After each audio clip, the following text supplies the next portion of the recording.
none se nawe bakwese ngo ntiwakwiga icyongereza ngo ukimenye nuko urabyemera ubigura n'umuntu utarigize wiga icyongereza na rimwe utazi filozofi n'imwe kandi nawize gutwara moto urabishora wiga gutwara imodoka urabishora wiga kudoda urabishora wiga n'ibindi bintu byinshi ariko barakubwiye ngo kubera ko ukuze ngo ntabwo wamenye icyongereza.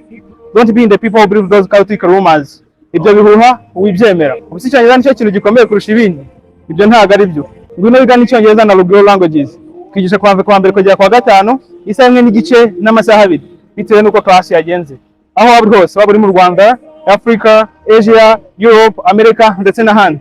Wikita kuri business schedule yawe ufite birumvikana ushobora kuba uri busy ariko igihe cyose wabonekera ya mu gitondo nyuma ya saa sita ndetse na nimugoroba dufitemo amashift dufite na weekend program twandikire twigishe icyongereza.